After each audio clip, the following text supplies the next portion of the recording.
Buffs go field this weekend to take on the rival Colorado State Rams. And there was a sweet goal scored by the women's soccer team on San Francisco. And we thought we might see Ralphie 5 this weekend, but our favorite Ralphie 4 was back out. All that and more coming up on this week's CU Sports Mag.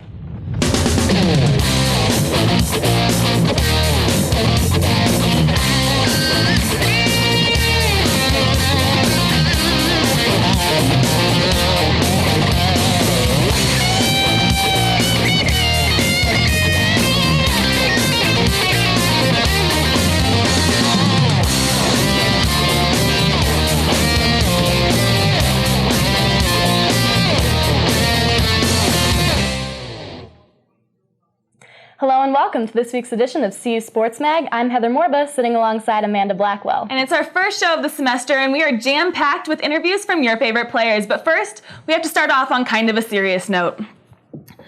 CU's head football coach, Dan Hawkins, suspended a pair of offensive linemen last Monday night for violating team rules. Junior guard Devin Head has been suspended for 1 game, and so has reserve tackle Ethan Adkins. Head, who was in the starting lineup for the Buffs' 38-17 win over Colorado State, will not be eligible when the Buffs take on Eastern Washington in Boulder this Saturday. All right, well, let's go to some lighter stuff. The Buffs had a great game against Colorado State this weekend, and let's take a look at those highlights. It's finally football season, and leading the Buffs back onto the field is not Ralphie 5, but Ralphie 4. Yes, and here goes Cody Hawkins taking the snap. He's going to toss it off to Scotty McKnight, our very own Dark Knight. Yeah, 4 of Hawkins' first 6 completions were to McKnight, which means 67% of the time he passed to McKnight every time. And here's one of those 6 right here. A touchdown pass to McKnight in the second quarter to put the Buffs up 7-0. And the crowd, they like it. Yes, they do. And CSU will get the ball back with Billy Ferris handing it off to Gartrell Johnson, who takes it up the right side, running a little scared into his own bench right there. Yeah, but unfortunately, there was no fear on this play as Billy Ferris throws a 21-yard touchdown pass to Dion Morton. And there's a lot of green jumping up and down in that student section.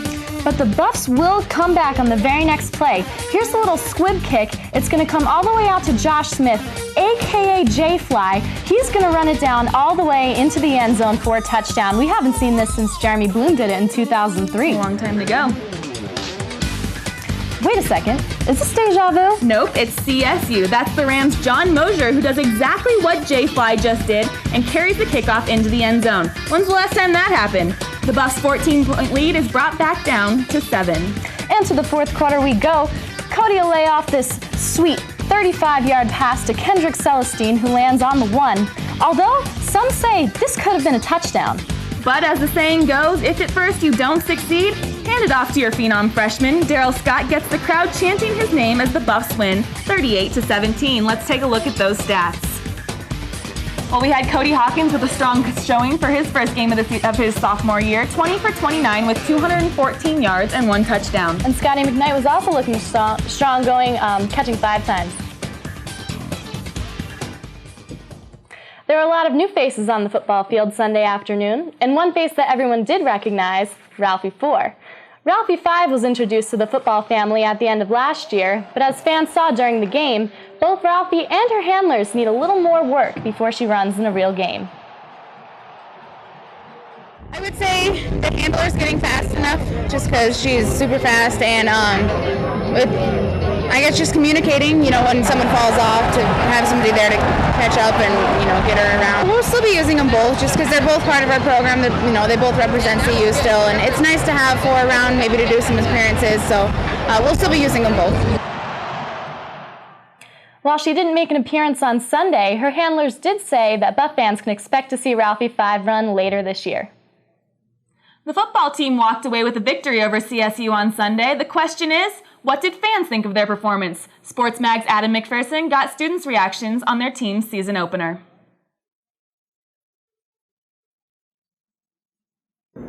Well, CU football team got off to a great start on Sunday, beating CSU down at Invesco. Now, we hit the campus to see what the students thought of the Buffs' performance. Well, I was actually very happy with their performance. There were a couple mishaps with Josh Smith fumbling the first punt return and Cody Hawkins not being tall enough to throw over that guy, but besides that, they did amazing. I think it's going to be a pretty good season. I think we've got a pretty tough schedule, but we just stay focused. I think we'll have we'll do great. I think that they'll be in contention for the Big 12 championship and definitely a bowl game. But next year and the year after, we should be looking at the national championship. I think we're going to have a pretty good season. Hope to make it to a pretty good bowl game. Heck, maybe even the Big 12 championship. That'd be cool. Well, Cody Hawkins and the Buffs will return home for their first home game of the season here at Folsom Field on Saturday as they take on Eastern Washington University, hoping to make their season a quick 2-0. For CU Sports Mag, I'm Adam McPherson. For the past 3 years, CU football fans have checked their way down to Invesco Field to cheer on the Buffs against Colorado State. Fortunately, the drive down to Denver is over, as CU Athletic Director Mike Bone recently confirmed that the 2009 CU-CSU game will take place at home in Boulder. Bone was able to make the decision based on the 5-year agreement with CSU, allowing the Buffs to choose where they want their home game to take place.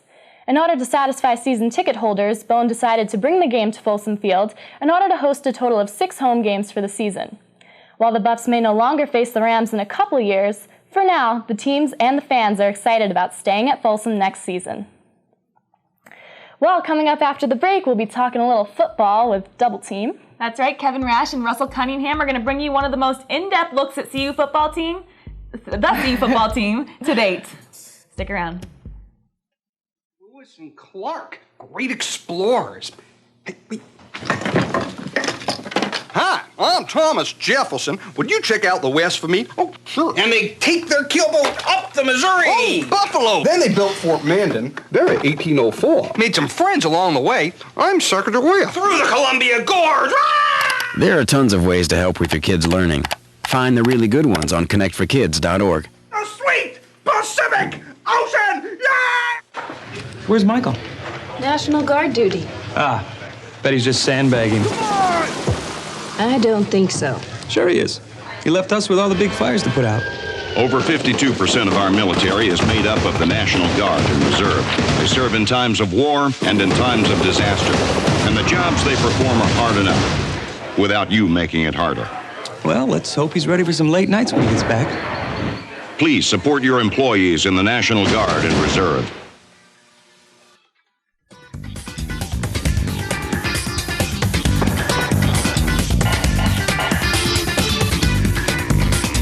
Kids have trouble staying within the line. After the 3rd grade, it could be a sign of a learning disability.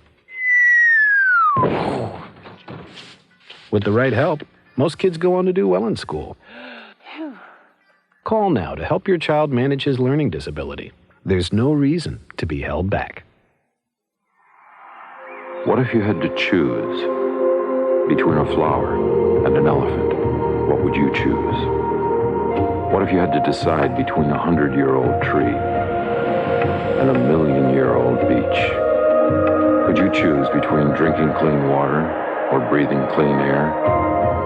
Now you can choose all these things. EarthShare, the world's leading environmental groups working together. It's one choice we can all live with.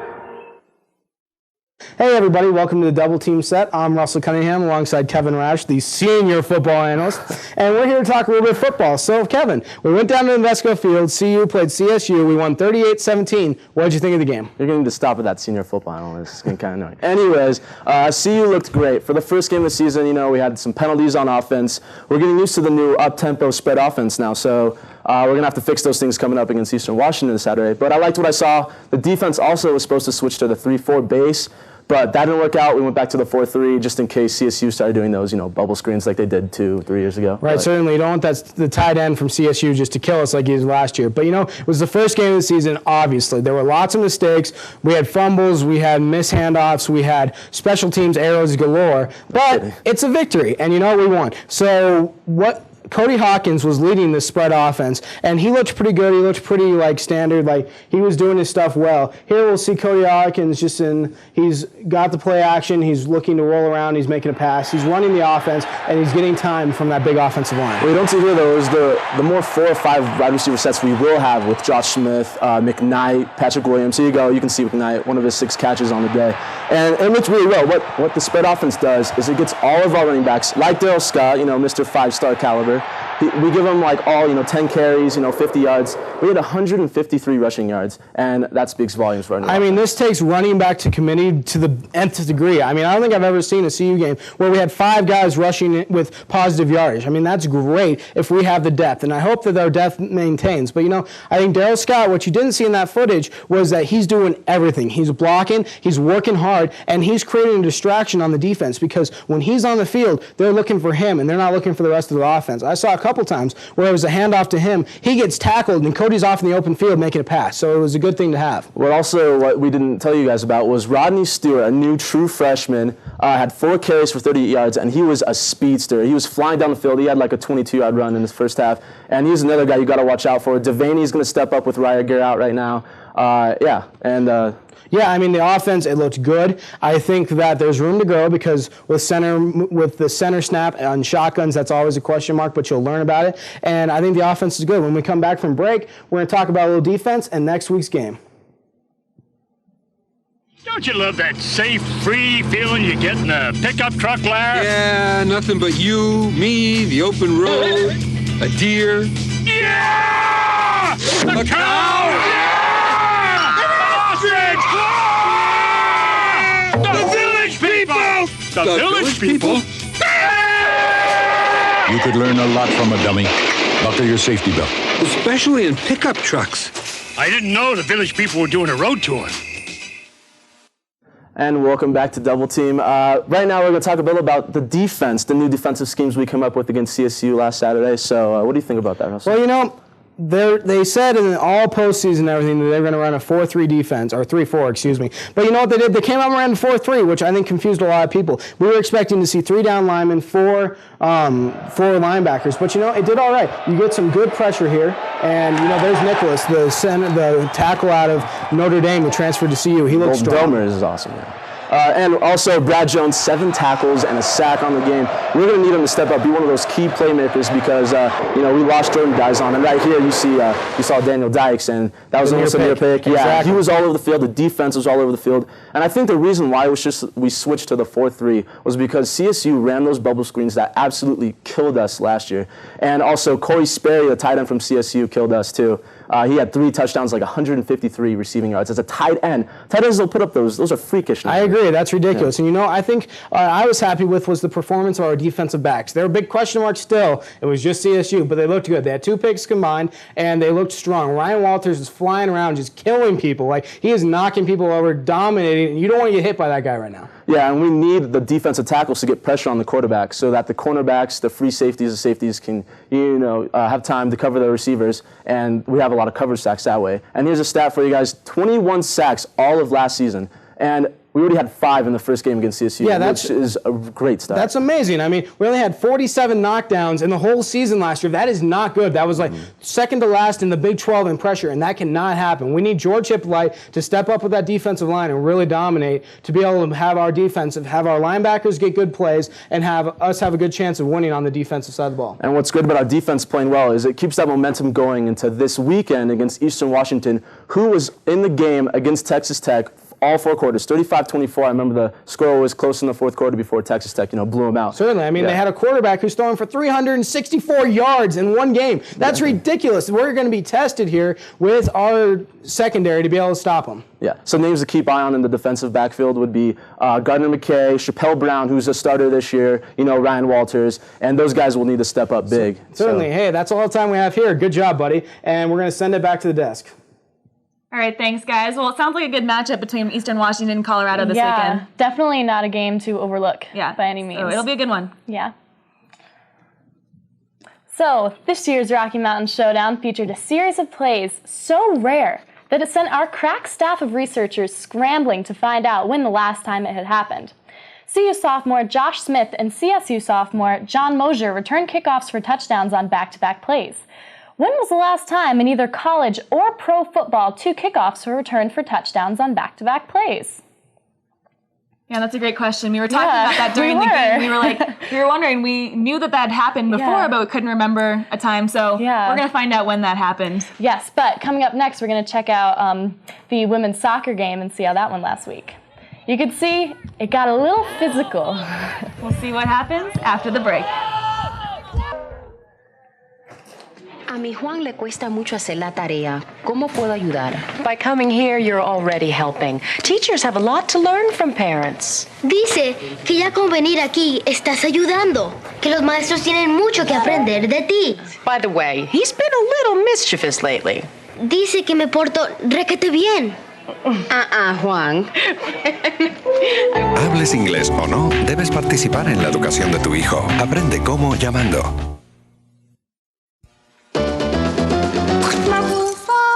Only you can prevent forest fire. And it's true.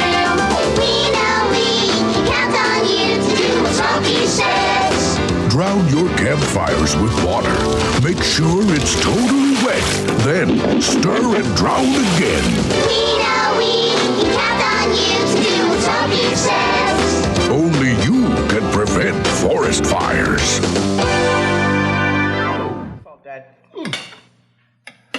Salt is to pepper as gregarious is to... Oh, no, not more SAT questions. In ancient Rome, salt was a form of currency. True or false? False. True. Son, can you locate sodium? Or chloride? There are tons of ways to help with your kids' learning. Find the really good ones on connectforkids.org. You have 3.5 grams of salt and a 5-gram slug. What's the rate of shrivel? In America, you are not required to offer food to the hungry or shelter to the homeless. There is no ordinance forcing you to visit the lonely. In fact, nowhere in the Constitution does it say you have to provide anything for anybody. Thank you for all you've given. Imagine what more could do. The Colorado women's volleyball team opened up their season at the Mississippi State Classic on Friday. They defeated Troy University, making their record 15-8 in season openers. On Saturday, their winning streak continued. Their first game was against Arkansas Pine Bluff, where the 5 seniors on the court led the team to victory. Later that afternoon, they played Mississippi State and continued to dominate. Although they had never played any of these teams before, they didn't lose a set the entire weekend. CU is now 3-0, which is significantly better than last season's start of 0-2. This should give the team a boost of confidence to help them win again at Emerald Beach Invitational September 5th and 6th. And here to talk about a little bit more about the volleyball team is our volleyball analyst, Adam McPherson. Hey guys, how you doing? All right, so we had a really rough season last year. They only won 5 matches the whole season, but this season they've started off 3-0. It's still early, but what's going to be different this year? Well, I think honestly the big difference is the experience. Buffs now they only have 5 freshmen on their roster. A lot fewer than they had prior to that. If you look at more depth, you got 5 sophomores and 7 upperclassmen on that team, which gives them a lot of depth and a lot of experience. They're all game experience. They're ready to go. Last year, CU just did not have that depth when it came to experience, and with the younger team, it's hard to bounce back once they got off to a slow start, especially when you're playing matches in the Big 12. Right, and Amber Sutherland is back this season. She had shoulder surgery last year and had to redshirt. This will be her senior year, and what kind of presence is she going to bring to the team? I'll tell you what, Sutherland is really the missing piece to this team's puzzle. As a junior, she led the Buffs in kills with 456. Now, if you look at the average, that's 4.18 kills per game, which ranked 4th in the Big 12. Having a player like that on the team is absolutely priceless. She saw double figures in kills 23 times and digs 18. Again, great stats. And she has that important presence on offense, but is also versatile enough to come back and play defense. Now, looking at more of the experience side, you really have to keep an eye on senior Alex Booth. Now, Booth really made a name for herself freshman year, early on leading the team in aces with 5. Now, this was the first time a Buff was able to do that in 1 game since 2000. Since then, she's done nothing but improved. She's just one of 2 Buffs on the entire team to play 109 games and all 28 matches last year. She picked up 13 double-doubles, up from 6 the previous year, and just a great presence to have on that court. All right, and finally, how do you think the 3-0 start's going to help the team with this season? Well, I definitely think, and Dan Hawkins said it with football, and I think it's across the board. Getting off to that fast start, it builds confidence. The Buffs only won 5 matches in the entire last year, and none of those were at home. This year, their 3 victories have been on the road. Also, it's great to see that the team is able to kind of put that past behind them, look ahead, and I honestly see nothing but great things for this team in the year to come. All right, yeah, and having their 5 seniors back on the team this season, I mean, last year they didn't have any senior leadership at all, and that really is what hurt them. They had mostly juniors as their oldest players on the team. Yep. So I think Amber Sutherland, Alex Booth, they all are going to be a huge help to the team this year. It'll be a great season. Well, thank you very much, Adam. All right, we're going to go to something else that happened this summer. Last month, senior Jenny Behringer and a number of other CU alums had the honor of representing our country at the 2008 Summer Games in Beijing. Behringer made it to the finals in the inaugural 3,000-meter steeplechase and finished 9th overall. Although she didn't bring home a gold medal, she did set an American record. The CU women's soccer team came out strong in a physical game against the San Francisco Dons last Sunday at Prentup Field. Nikki Keller recorded the first goal of the game and her first of the season on a shot deflected in by a San Francisco defender. The action continued with Amber Bettenhausen connecting on a cross from Alex Cousins, putting the Buffs up by 2 at the half. The scoring continued in the second half with both the Dons and Colorado scoring 1 goal each. This victory puts the Buffs' record at 2-1-1. The soccer team will host James Madison University this Sunday at noon. And freshman Kate Russell's performance so far this season hasn't gone unnoticed. She was recently named the Big 12 Newcomer of the Week, making her the 5th player in Colorado history to be given the honor. The NCAA office announced this week that the University of Colorado will host the 57th annual NCAA Ski Championships in 2010. Steamboat Springs will host the giant slalom, Nordic, and freestyle events for both men's and women's ski teams. The 2010 competition will mark the 3rd time in NCAA history that CU has hosted the event in Steamboat. 2006 was the last time it was held in Colorado when the Buffs took home the national championship. Freshman tailback Darrell Scott made quite the impression in his collegiate debut, carrying 11 times for 54 yards. Scott also delivered his first touchdown when he leapt over the pile in the closing minutes as the student section chanted his name. Darrell Scott's outstanding performance makes him CU Sports Mag's Athlete of the Week. It went perfect. I mean, me and my uncle scored. Everything went well, and couldn't be prouder. I was like a year before my uncle came here, so I was already here, and I started to get to know everybody, especially with the O-line. We messed around and stuff. I got used to the speed of the game. I mean, they're fast, so you got to be fast with them. They don't hit hard, but still they're like 6-something, and I'm just like, oh my God. I'm Darrell Scott, CU Sports Mag, Player of the Week. Yeah, he's doing so well so far. I'm just really excited to watch him play. It's great that he's so far living up to the hype in the first game, and it's really cool that we have the uncle-nephew relationship going on. I think that's really neat. It's pretty unique. I can't say many other teams have that same relationship going on. All right, well, after the CSU game, George Hippolyte had an interesting quote, and is this week's Quote of the Week.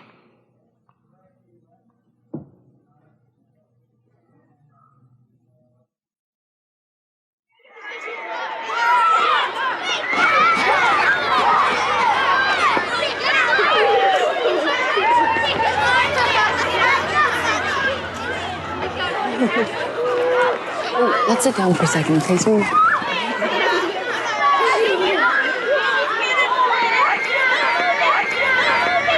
Kayla, there's Mary from your class. Hi, Mary! Hi, Kayla! Come and play! Oh, sweetie!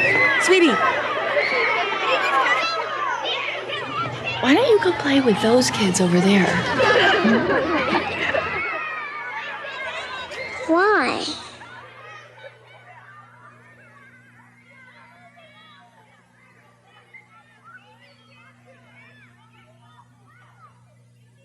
Imagine the power of one voice. Find yours at freedomcenter.org.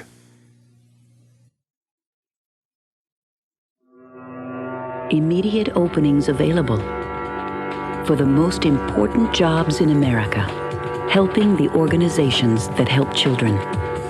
Whatever you can do, in whatever time you have, you can make a difference. To learn how you can help in your community, reach us at this web address and number. We're fighting for the children. Whose side are you on?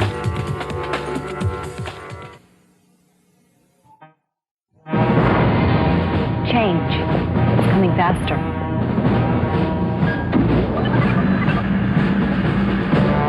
Only those with high-tech skills will excel. Power, 011, hold short of I'm getting those skills now in the Air Force. It's given me powerful tools, education, training, and experience. With Air Force skills, I can keep up with tomorrow's changes, and so can you. Well, we have an answer to this week's trivia question. The question was, when was the last time in either college or the pros 2 kickoffs were returned for touchdowns on back-to-back plays?